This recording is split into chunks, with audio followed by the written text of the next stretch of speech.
Welcome everyone. Thank you for coming here. I don't know everybody of you, but somebody I know, somebody I don't. Thank you so much for coming. Okay, so first part of this presentation, I don't know, you already introduced how it's going to work, but the first part of this introduction of this presentation is going to be all about how AI impacted SEO.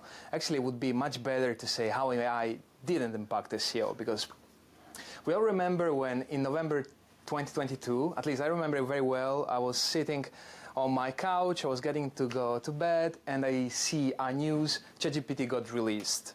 I enter, I log in, I start chatting with this bot, I ask some news, some marketing news, some geopolitical news, and this bot was actually replying to me. So I turned to my partner in that moment, I said, okay, here is a big thing. And indeed, in 2025, we can see that this has been a big thing. I'm pretty sure, now I don't know if everybody of you here is from the SEO industry or you're just from digital marketing, but in 2023 we had this huge hype of AI for content creation, and we had also a huge damage done to some websites by some SEOs, or call them however you want. In 2025, it seems the situation is stabilizing a little bit. We are understanding what to do, what is not going to happen, and what is going to happen.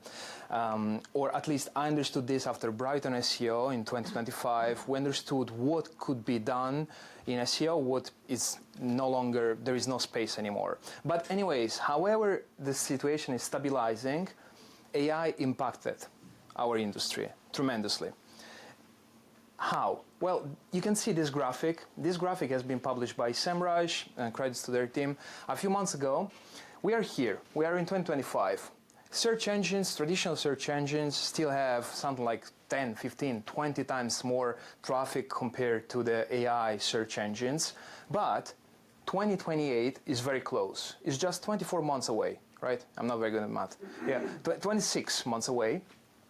And the estimations are expecting that AI search engines are going to surpass the traditional search engines in terms of traffic. I'm really pointing this out because businesses need to get ready for that. The switch is already happening. Like, for example, how we organize our vacations, how we make choices about the best laptop to buy or even the best car to buy. Most likely we are already using AI, at least in the marketing bubble. But that impact in 2028 is going to be huge, massive, and it's time to react now.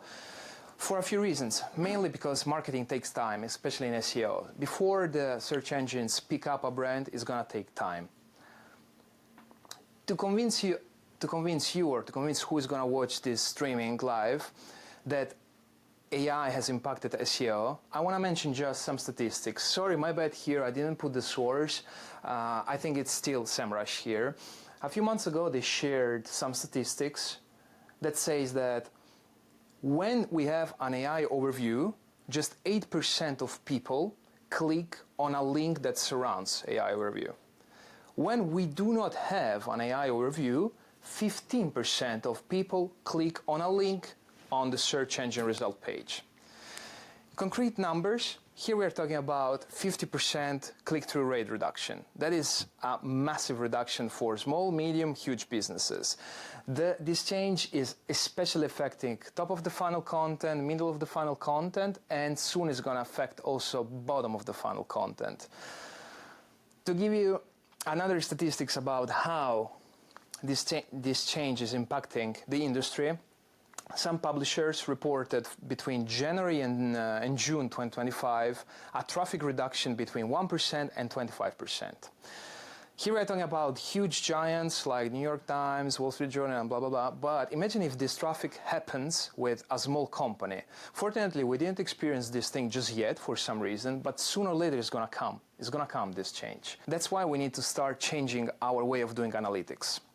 Now, you remember how we used to do analytics, at least in the SEO, until 2 years ago.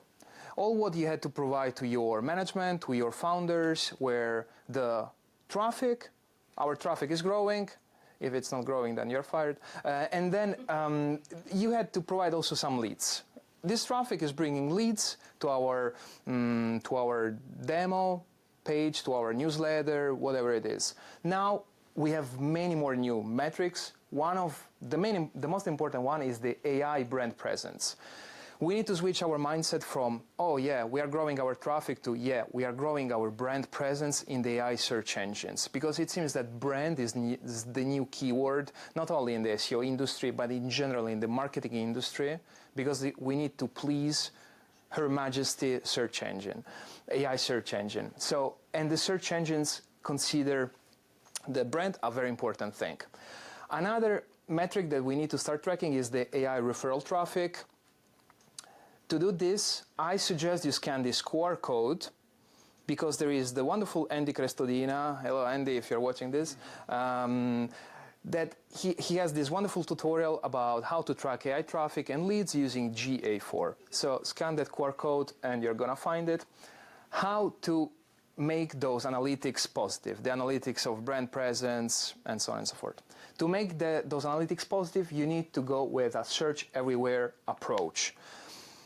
I was in Brighton SEO 2025. Me and my colleagues, we scanned our brands on Perplexity, who is Arthur, who is Jairo, and we realized that all the answers were not coming from search engine optimization sources. We don't have a blog.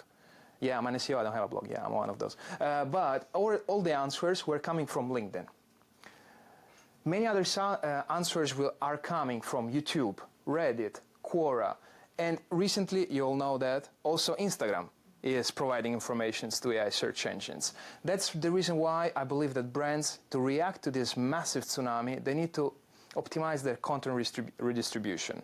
Now, I'm not going to be talking about content redistribution because that is another topic on its own. It's going to take 30 minutes. But they need to do something to go multi-channel. Last change, actually it's not the last, but almost the last. I remember I was sitting in a beautiful cafeteria in Vilnius when this news was released. This wonderful guy, Jake, he was one of my teachers when I started with SEO 4 years ago, and he shared his case study on Twitter. Because of his AI content writing tool, he went viral. His site grinded really a lot of traffic. That graphic goes very much up until October, but unfortunately in 2024, his site went almost to zero because Google just smashed it. That's the reason why quality right now, it's very important together with quality. That's the reason why we put a layer of quality in our blog content that we deliver to our client. We interview them, we extract quotes from those interviews, we create quotes to embed into blog content, we create custom images to embed into the content. We use clothes to create content, for sure, but we put a layer of quality on top of quantity. And I hope that all the companies are going to do the same, because otherwise it's going to be all a mass of copy and pasted content, basically. Last part, AI search is here to stay. I leave this quick product overview to you, and this product overview will make you understand the next thing that is coming to the Google Chrome experience to everybody of us. AI mode soon is going to land to the Google Chrome of everybody, and as Pichai from Google said recently, AI mode is here to stay. So it's not anymore a lab, it's not an experiment, it's not a joke. AI is here to stay and is the new search experience. This is the product overview that I want to show you. You tap there, and you don't push enter anymore. You go to AI mode. And voila, you have a ChatGPT competitor straight in front of you without anything else. And it's here to stay. I don't know when it's going to be launched, but I suspect in the next 6 months, probably. I don't know. That's it for the first part. Now, if you have any questions at this point, I gently ask you to wait till the end of my part. In this second part, I'm going to discuss the difference between SEO and Generative Engine Optimization. Now, I don't know how many SEOs we have in this room, but what I perceive is that who is not in the SEO, but even who is in the SEO niche, is really going after this rhetoric of SEO is dead because we have generative engine optimization. I'm not one of those, although I used to be one of those. In 2024, I thought that my career in SEO was over because SEO is over. But now, actually, you realize that there is a systemic huge change. A systemic big change difference between SEO and generative engine optimization. You can read it in the first row. SEO is made to make you rank #1 for a buying keyword on the search engine result page. The generative engine optimization is made to get you mentioned by LLMs. And the LLMs are going to mention you also because of your search engine optimization efforts. But it's not that SEO is going to be completely devastated, cancelled from Earth because of geo. Geo is just the bigger puzzle that is going to encapsulate search engine optimization. And by the first row, you should already understand that SEO and geo are two different things and they're complementary. At least this is my point of view, open to any discussion about this. But I don't believe that SEO is dead, it's just evolving very quickly. It's reducing its magnitude, its benefit for a company, of course, but it's still there, just they're completely two different marketing channels right now. The second difference is that in SEO we used, and actually we still sometimes do it, we write to target one single keyword. Meanwhile, for the generative engine optimization, we write for target entry points. This is a broad topic. If you don't know it, just Google it. It's a really broad thing. I want to summarize it and I want to explain you what is a category entry point. When you write for a category entry point, you're writing to address real pain points that an audience has. I'll make you one concrete example. You're writing a review, for example, of AI search visibility engine. You don't write based on the keywords that you find on your keyword research tool, but you write based on Reddit discussions with real pain points that the audience has. And in that case, the audience is going to be a business owner, a marketing chief. You write your content based on the interview you had with the customer support teams, with the sales teams, because they know what are the pain points of their customers and what are the selling points that the customers are looking for. So when you write a review of a product for generative engine optimization, you write to address those pain points, real one, and the keywords they go a little bit on the background. I'm doing it right now. We are writing probably the best review articles in these weeks I have ever done, and they're entirely based on Reddit discussions. I didn't do any keyword research here. Zero. Now, of course, I don't know how it's going to perform, but I can tell you that this is the main difference already between SEO and geo. Here you write for keywords, there you write to address concrete pain points. Third part, somehow similar, you write for search engines. Fortunately, I have never done it because I joined SEO 3 years ago when the way of writing was already a bit conversational, but I still know people who do a lot of keyword stuffing, especially people who are not familiar with SEO. They do a lot of keyword stuffing when they're writing their blog content. But if you want to succeed also in the generative engine optimization, you need to write in a conversational way. Make questions. Instead of writing, for example, Nike pricing, right? What is the best pricing for Nike Air Jordan? Write in a conversational way. Even if you don't have a keyword for that, of course, because you don't have a keyword that is composed by 12 words. If you have it, that is a very long one, but I don't remember one. So write in a conversational way. Fourth difference between SEO and geo, in my opinion, of course. To get results in SEO, you published content. You publish content, landing pages, blog posts to get results. Now, to get those results in the generative engine optimization, you need to go multi-channel.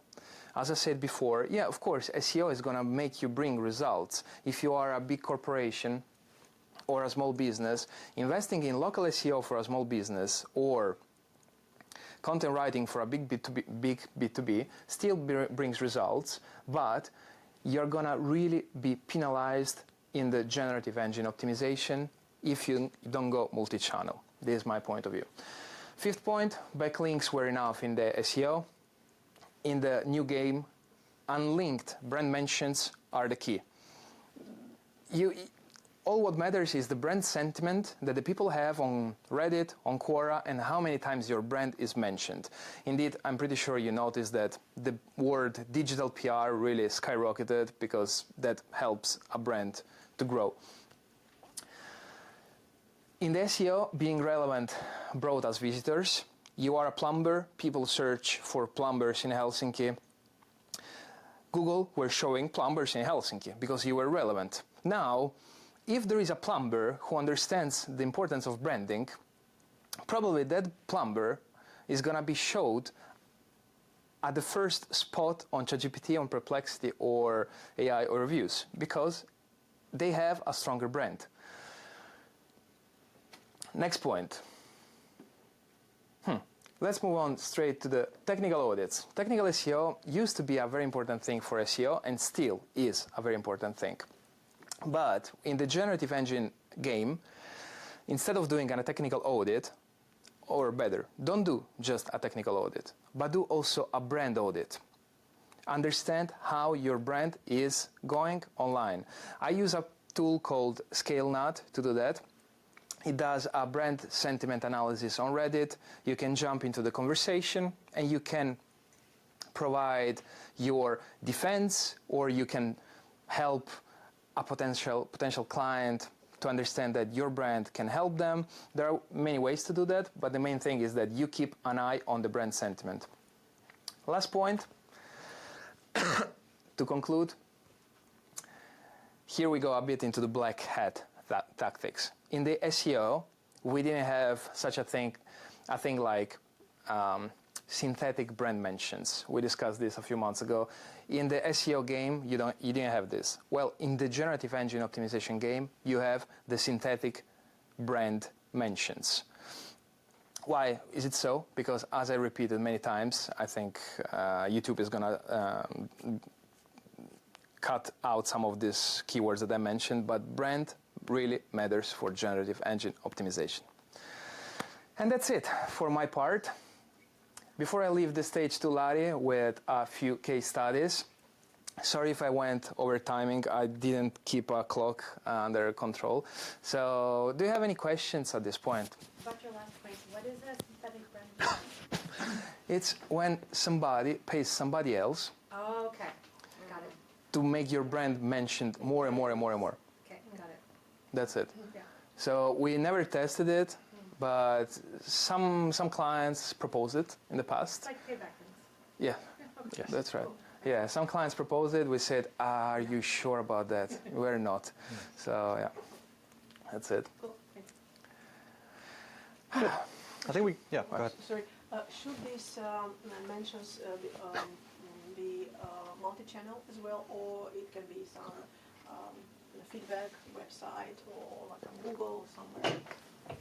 That's a very nice question. And search engines are starting to pick more and more sources. As I mentioned 2 months ago, they announced that even Instagram posts now are used. So brand mentions there count. Brand mentions in G2 count. In Capterra, they count. On the blog, they count. New York Times, Wall Street Journal, so digital PR, that counts.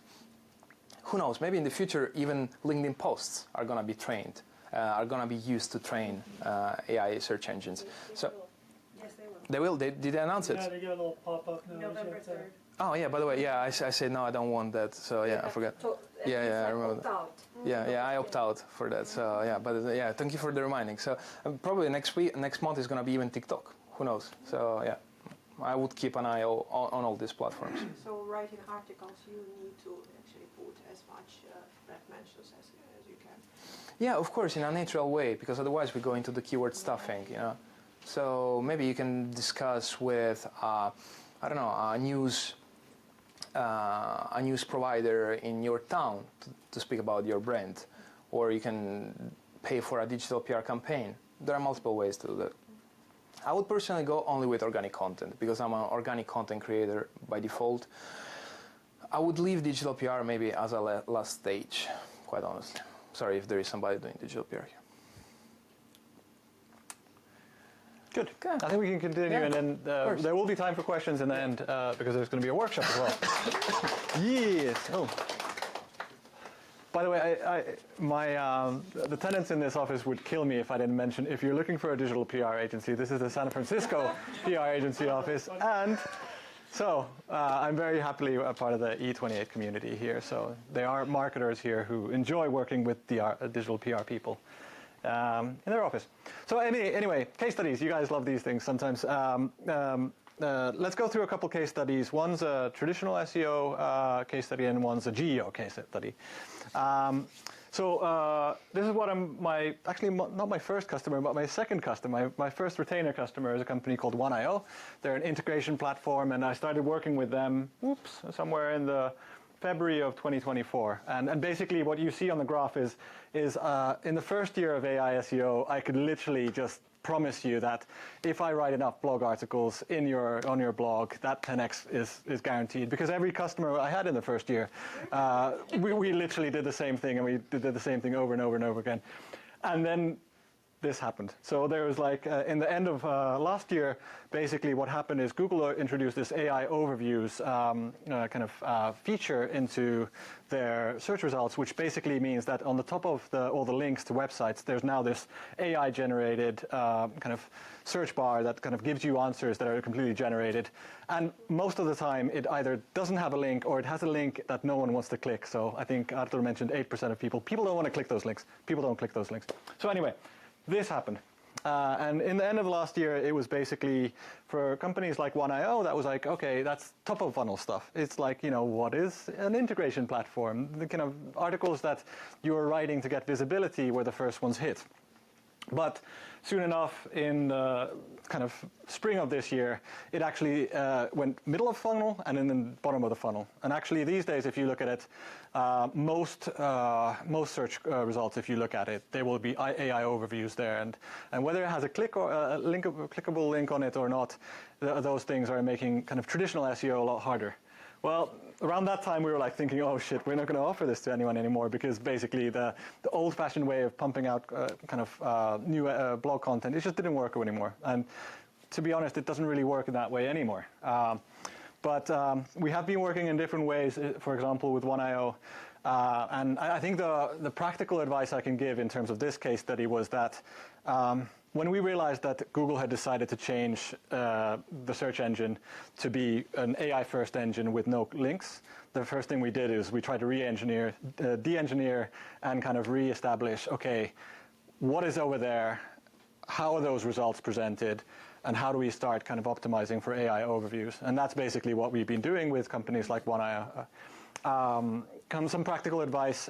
It is still important what happens on the website. So we haven't done digital PR for them. We haven't done anything except link building with them. So link building is still very important. Getting those external signals is still important. But one thing that is perhaps practical advice is that we were actually looking at what are the results in Google search results, and we were looking at, okay, not just that, what are the ways that we can write our content again so that it's more accessible to answer the questions that are on those AI overviews. And that's for companies like One.io, we've been kind of rewriting some of our content, making it better structured, more concise, kind of snackable, but also kind of increasing the amount of the kind of unique information that may be missing from the search results. So that kind of stuff is working again, thank goodness. So I guess the practical sense, I would say that from an SEO perspective, yes, don't go out and pump out articles anymore, but old-fashioned SEO is not dead. It's very much alive, it's just changing. So that's kind of what we've learned over this year. But here, GEO case study. So I guess there's no one from Siava before, but I used to work with one of these companies, and now I kind of work with another one of them, so it's kind of a bit of an interesting mix. So basically what I can tell you about this graph is Generative Engine Optimisation. First of all, most people in the room don't know how to track it because most people maybe don't use AI visibility tools. Does anyone use something to track their visibility on any ends? Okay, so So that was our first challenge when we realized that, okay, this is changing the world, and search engine optimization is going into tools like ChatGPT and so forth. The first thing we need to figure out is, how do we actually know if someone's using them? And that took us a lot of figuring out. We're actually still testing a lot of these tools, but the tool we're using is called Writesonic. And when we turned on Writesonic and we started seeing, actually, hey, wait a minute, we actually have a lot of visibility on search engines, we just didn't realize about it. That was like the first kind of learning point to imagine that, okay, you can actually use a tool like Writesonic to figure out what are the citations we're getting, and how do we get more citations like the ones that we're getting. And then we can look at our competitors, like really a lot bigger companies, and look at, okay, where are they getting their citations from? What are the questions they're answering so well? And that kind of goes back into old-fashioned SEO, when the only thing you're really trying to do is answer questions better than someone else in the world, right? Yeah, so I guess a practical advice of that is that, in the beginning of doing this with Suplari, they had no citations, so we started from 0. But of course, now when we're tracking the citations and we're building citations specifically for them, it's important to know that for a company that may be starting to do SEO now, you kind of have to do SEO at the same time as GEO. So the same blog articles you write for Google, you also have to be considering, okay, so actually, if you're a really small startup and you don't have the authority, you don't have the brand, okay, maybe you actually, if you answer those questions better than someone else, then you'll start getting visibility on ChatGPT before, or Claude. And that's what's been going on a lot. One practical advice of that is, I would think that it's kind of a funny one, but think about like the things that people are asking for, the answers that people are asking for, like Swiss cheese. Like typically you're not going to get like 10 links anymore. You're going to get some kind of definitive answer that has a bunch of bullet points and a bunch of recommendations.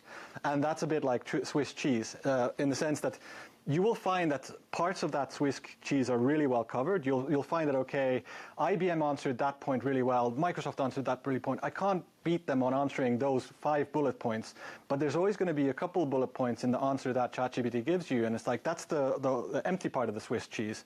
There's going to be a couple massive holes that Microsoft never bothered to answer that, IBM never bothered to answer that. I'm going to answer that one question really well. And one of the ways that we do it actually is we go to the founders of these companies and we literally ask the guy who's been doing this thing for 10 years. It's like, hey, it's very good that you love your product, but can you answer me this one question that customers might be asking? What is it about this product that kind of in this kind of situation, in this case, what's the benefit of doing it this way? And then you answer that specific question. That starts getting citations, and that's how you kind of fill out the holes in Swiss cheese. Yes. So anyway, so that's the second case study. We're a bit on time, so I'll keep quite fast. So this is basically the action plan we want to work out with you guys. So I'm going to go through kind of explaining some of the priority areas that I feel, or we feel, that are important in kind of AI SEO. But then you can actually kind of, in the second half of this, we can actually go through in small groups and kind of work out what would be your kind of current approach to this and whether this is important to you or not. Right. So first of all, if I were building like an AI SEO plan from scratch, the first thing I would do is like, oh my God, find some visibility, figure out, okay, are you showing up or not? Because it's not so easy looking at Google Analytics and seeing whether you're on ChatGPT, or you're getting referral traffic from ChatGPT or not, because most of the visibility you get from any of these engines, they will not link back to your website. So you literally have to go and use something like Writesonic to figure out, okay, on the topics that are important for me, am I visible or not? And this is super interesting because it might change because of geography, it might change because of the device type or things you've searched before. It's not easy, but use something like Writesonic or Profound or Ottly, or there's many of them. And we're going to be blogging about them in the end of this year, going through the different ones we've tried. Yes, so second thing that you can start thinking about when you think about an action plan for AI SEO is start thinking about your writing style. One of the things that we actually studied in the beginning of the summer, and we've seen kind of interesting evidence towards, is that simplified writing style actually performs better than complex writing style. So that does create an element that, okay, how do you simplify your writing style in a way that you don't oversimplify it? So there's a method called the Flesch-Kincaid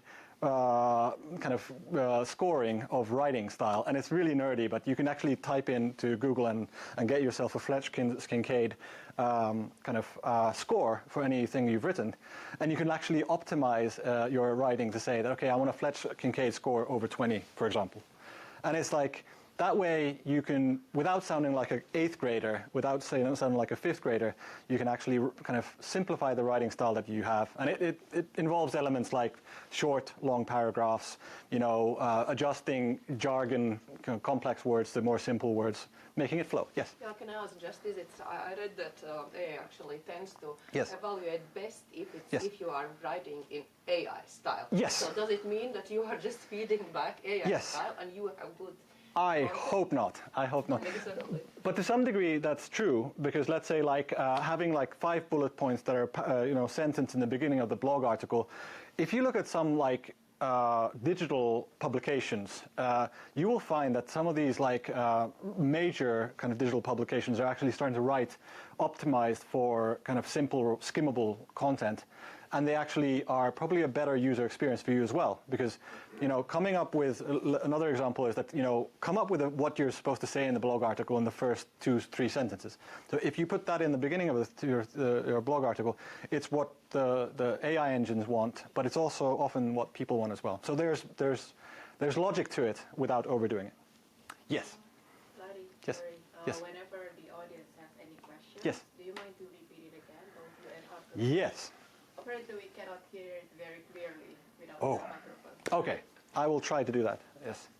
Okay, so very quick tip about content strategy. There used to be this kind of bottom of the funnel, middle of the funnel, top of the funnel, where you'd kind of, okay, let's write about everything for everyone, and then you get really excited about writing the things that are not related to your product. The key advice I would have for AI SEO is try to keep to your topic. Try to become an authority on one thing and not go completely crazy about it. A good example of this is HubSpot used to, a year ago, they were writing about everything and anything, and they had millions of people visiting your website for it was which cereal should you pick in the morning? They just went completely overboard. What they've been doing in the background is they've been removing all the stuff that doesn't have to do with digital marketing. So they've been chop, removing everything that's not relevant to their product, because in the end of the game, for whether you're doing SEO in the future or GEO, you want to be an authority in something that is important to you. There's very little value in writing content that's going to get a lot of eyeballs.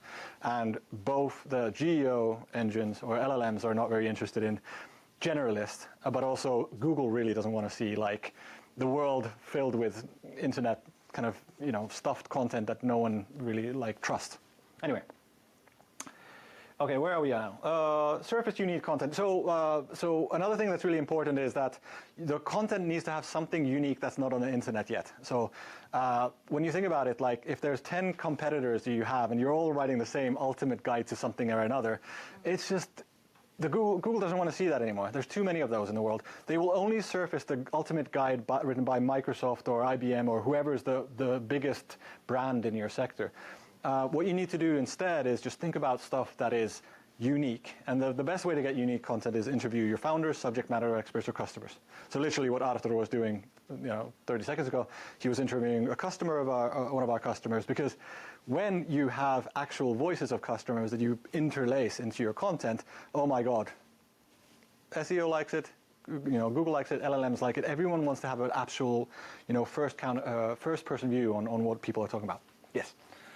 Okay. Assess and build off-topic. We went through that. So basically, the blog or your website is still very important, both for SEO and GEO. But these days, you need to start thinking about off-page aspects.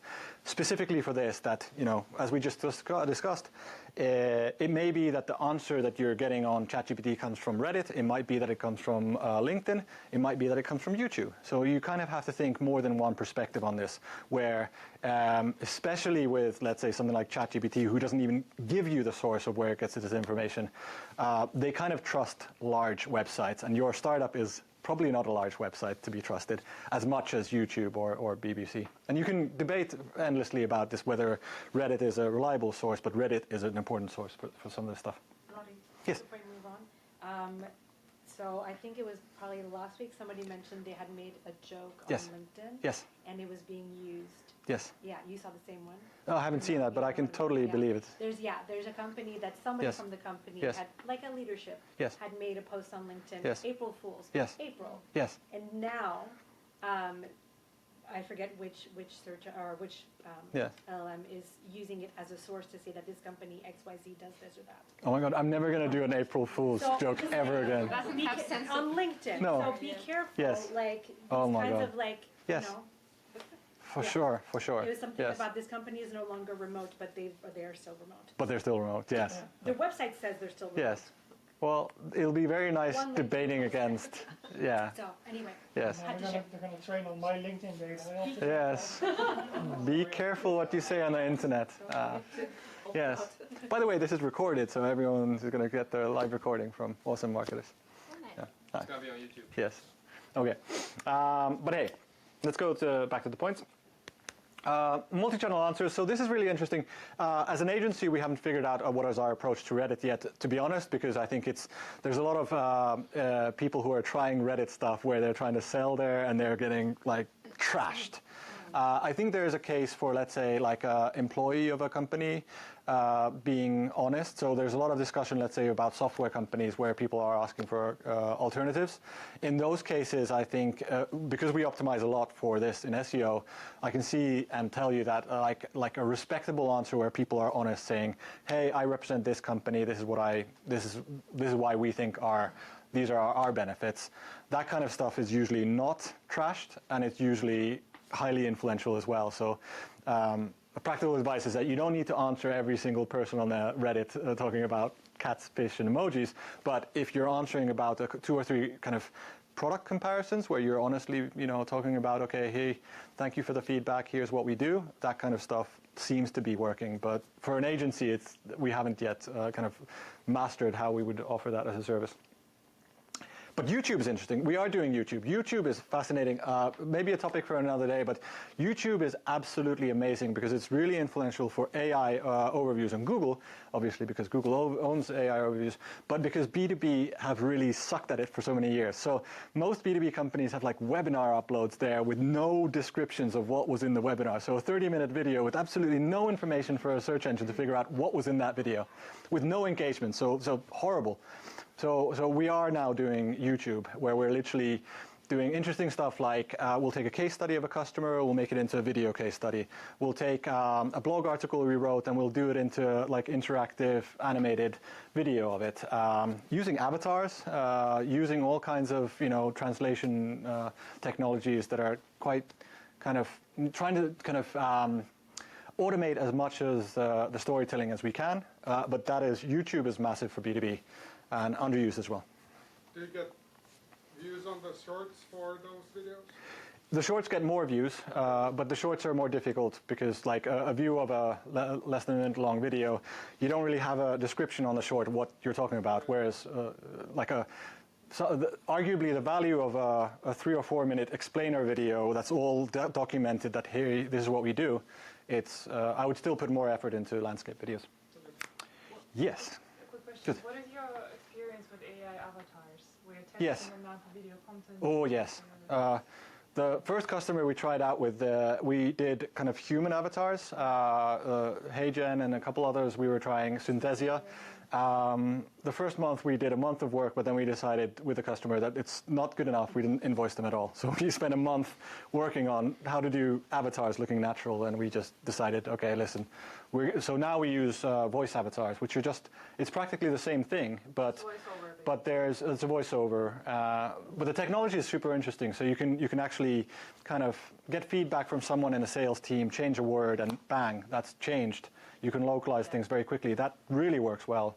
Yeah. But the technology for having a natural sounding, we did a lot of effort into it, to be honest. A month of really, really good work, but we weren't happy with the results. So nothing. Good to know. Yeah, it was a little bit of our experience as well. Yeah. AI for voiceover, but we all the tires felt good. Yeah, and we'll see if someone can do it really well. Some of them are really doing interesting jobs with the kind of avatars that look human, but there's also a lot of skepticism when people see those. So be careful. But truth must be said that if we have somebody with a concrete case study about AI avatars, share that information because it's going to be super nice to discuss that. Yes, and we're working on it, hopefully, in a year's time.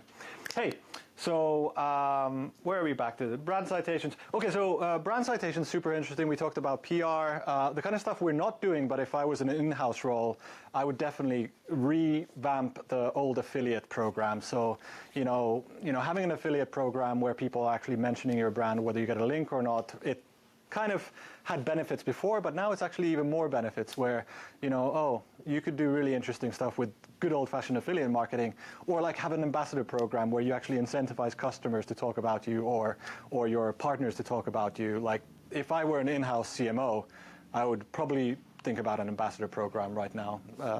Again, agencies can't really do it, but in-house companies, you should definitely think about it. And finally, measuring your performance. So, hopefully I'm not boring you too much here, but it's really difficult to measure the impact of AI SEO or GEO because if you're thinking about it, someone goes to Perplexity on their phone, there's no link to, okay, what did they see? They didn't go to your website. You have absolutely no idea that you've actually impacted the question they were answering.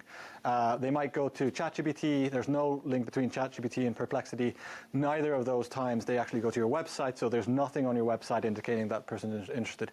The closest you can do, and the closest you can get to actually seeing whether this is impacting sales, is old-fashioned self-reported attribution. So you actually ask people who are booking demo meetings on your website, where did you hear about us? And it sounds really, really kind of simple, but when you actually ask people who are meeting your sales team for the first time, where did you hear about us? That's actually the aspect where, like one of our customers, we got from practically no demo meetings bookings to 20 in August, and it was like 40% of all their demo bookings. It literally said ChatGPT, Perplexity, Claude, and it was like, wow, when you saw that, like someone actually said, actually I found you on Claude or one of those things, you're like, oh my God. So I had absolutely no idea that we had this visibility. We had some idea because we saw that people we were getting citations, but we had absolutely no idea that it has an impact on sales until we literally asked the person who's doing the search themselves. So that's the final part. Went through it fairly quickly, but hey, the goal here is that hopefully we have marketers here, we have people who have technical backgrounds interested in AI. So what I actually want to help and make this actionable is next we're going to kind of get into smaller groups. So we're going to hopefully divide you into maybe 4 groups, maybe 5 groups. So if we literally start a count of 1, 2, 3, 4, like in kindergarten style, then the idea is that if you could just break out into little groups and do a bit of an exercise. First of all, we're going to go through these questions one by one and literally ask, okay, so what are you tracking your visibility? Are you going to? And then we're going to go through the questions like, have you tried different writing styles? So Artur and myself, we're going to go through the different groups when we're doing this workshop, and that's when you can ask questions from us in more detail. So if there's anything that kind of you still haven't figured out, you can ask it when we're circling around the groups. So could we do this? So Frank, if you're number 1, and let's say, how many groups are we? Let's say, yeah. Maybe we can say goodbye first to the live stream people. Goodbye to the live stream people. Thank you for your. If somebody has any questions. Yes. So we can take questions now, of course, if we have time for the audience, but also if someone has a question specifically about what they're doing and they want to ask that, we'll be circling around. Does anyone have a question for the group?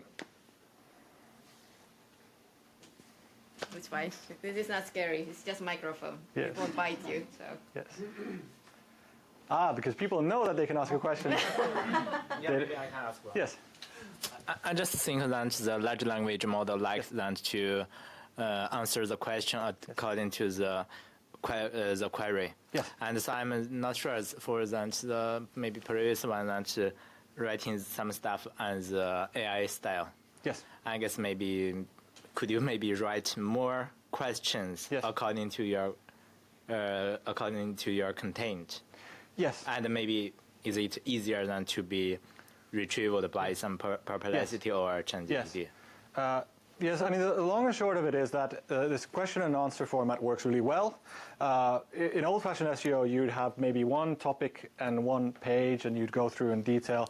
These days, the large language models, when they're actually kind of crawling information on the internet, they're able to kind of do it in a way that they kind of, I don't understand the technology in a deep level, but they basically fan out and they kind of can go through a specific question and understand okay, what is the contextual relevance and so forth, so that like even a block of a paragraph of one of your, like literally a question and answer in the bottom of your page is equally relevant for an LLM, whereas before Google would have to see the whole page and see, okay, what's on the top, is this all related to this and so forth. So to answer like how this could be relevant for a marketer, having Q&As that are like more in depth, like having a Q&A section in your website is good enough for LLMs, and it's helpful that way.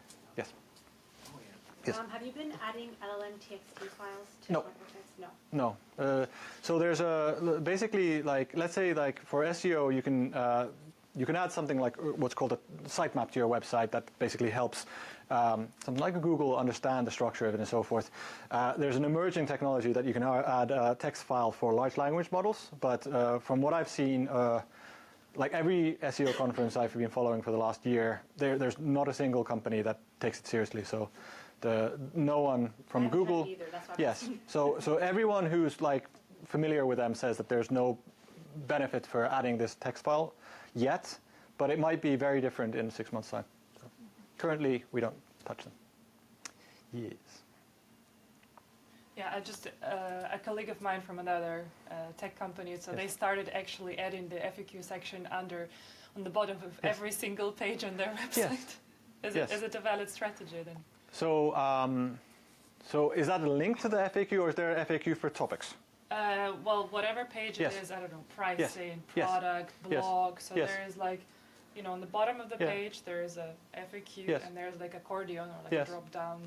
I wouldn't argue against that as long as those questions are relevant to the topic at hand. Yeah. And they don't repeat somehow. Like. Yeah. Yes. Yeah, about the content of the page. Yes.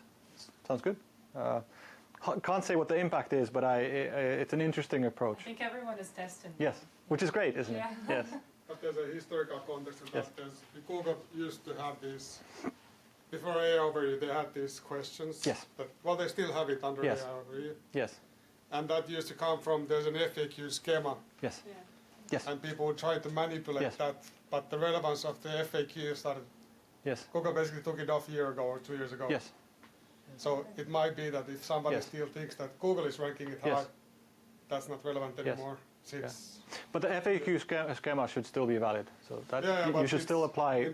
For the SEO, for the geo maybe, but for SEO it's not like 3-4 years ago. It was really important, and that's why people are doing that. I was also doing that a lot. Okay. But then Google changed it. Yes. So I wouldn't like. It's not as important as it was before. Cool. Anything else? It kind of feels like before we used to write for sort of a machine powered by whatever algorithm, and now we're sort of writing for a human, which is sort of powered by AI. Isn't that kind of weird, right? Like a synthetic human. It's like a synthetic human. We kind of think that there's a customer who's got some need, but in the end, it's an AI. Yeah. Yes, that's true. Spooky. Yes. DeepSeek, you never mentioned DeepSeek. Yes, no, I've completely forgotten about it. So DeepSeek. So this was the kind of other search engine, right? That was like Chinese open source, fantastic. There was one called Manus AI as well that came in and they did fantastic demo.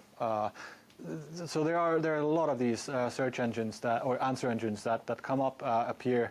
Probably there will be, like, if you think about, do you optimize for ChatGPT and Perplexity and Claude in 5 years' time? Probably, just like Google, there used to be, Yahoo, there used to be Alta Vista, all kinds of things. So it's so immature. So it could be that the large language model that people use in the future is DeepSeek. But what we really optimize for is the ones that are like kind of commonly used in Western businesses. So it's something like Copilot people use. Don't ask me why people still use Yahoo. People still use Yahoo. I still there we see go. traffic from Yahoo. There we go. Yes. Yes. What about Ecosia? Yes. Do you see traffic from Ecosia? Yes.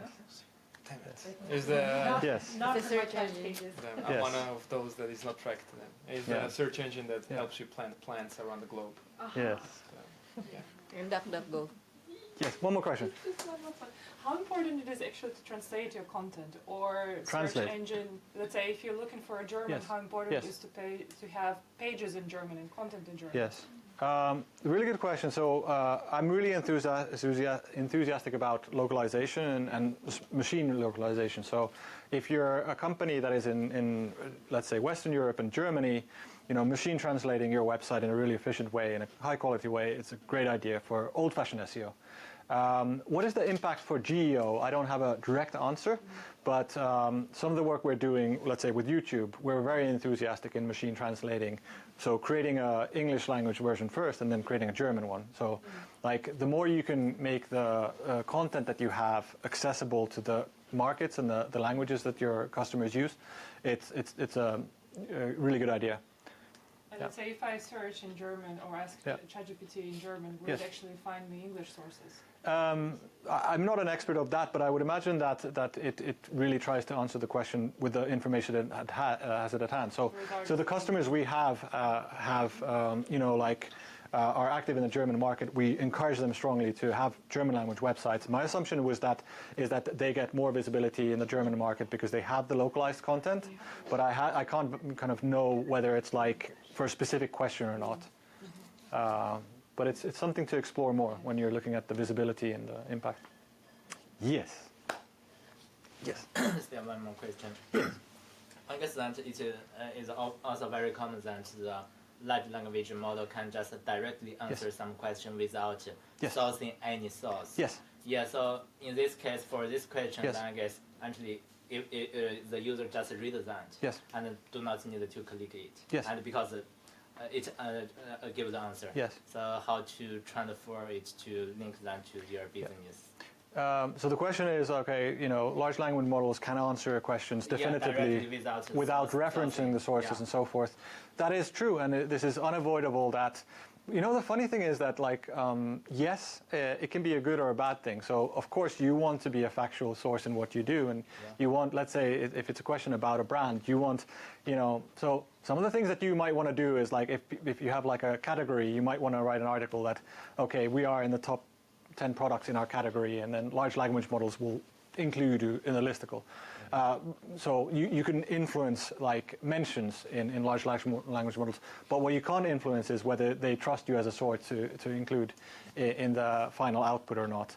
That is the signals I get, that is based on authority. It's based on kind of whether the question needs to have a source or not. So let's say like a deep research query might have sources, but a general ChatGPT just asking what should I do tonight might not have it.